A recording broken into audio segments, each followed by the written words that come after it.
সামলে উঠে দাঁড়িয়েছি অনেকবার, তার চেয়েও ভেঙেছি অনেক বেশিবার।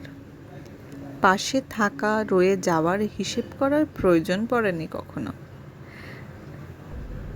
তাকে আপন করার আর্থিক কোনো ক্ষমতাই নাকি নেই আমার পরিবারের। এই কথা শুনে ভর্তি ট্রেনের মাঝে চিৎকার করা কান্না পেয়েছিল সেদিন। শিয়ালদাহতে ট্রেন বদলের ফাঁকে চুপ করে বেশ কিছুটা সময় নিয়ে নিজেকে বোঝানোর চেষ্টা করেছিলাম। ভুল হচ্ছে না তো কোথাও?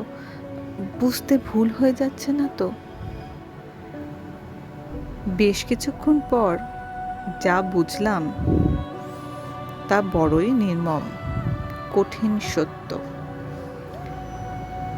প্রশ্রয় দেওয়াটা দিন দিন বেড়ে গিয়ে আমার এক অপরাধে পরিণত হয়েছে যাবৎ বুঝতে পারলাম।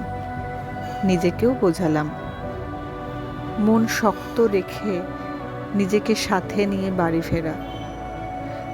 ঠিক যেন তেমন কিছু হয়নি, ওই আর কি। না, সম্পর্কটা আর টিকানো গেল না, টেকেনি। ক্ষমতা যার স্বভাবে নেই, আগলে থাকতে জানে না তেমন মানুষ এই তীব্র গরমে বৃষ্টি দেখলেও নিজের স্বভাবভঙ্গিতে হয়তো নাক সিটকোয় আজও। আসলে কি বলুন তো, এই বছর পাঁচেকে চোখের সামনে গোটাখানেক সামাজিক সম্পর্কের ইতি ঘটতে দেখেছি পেনের দাগে।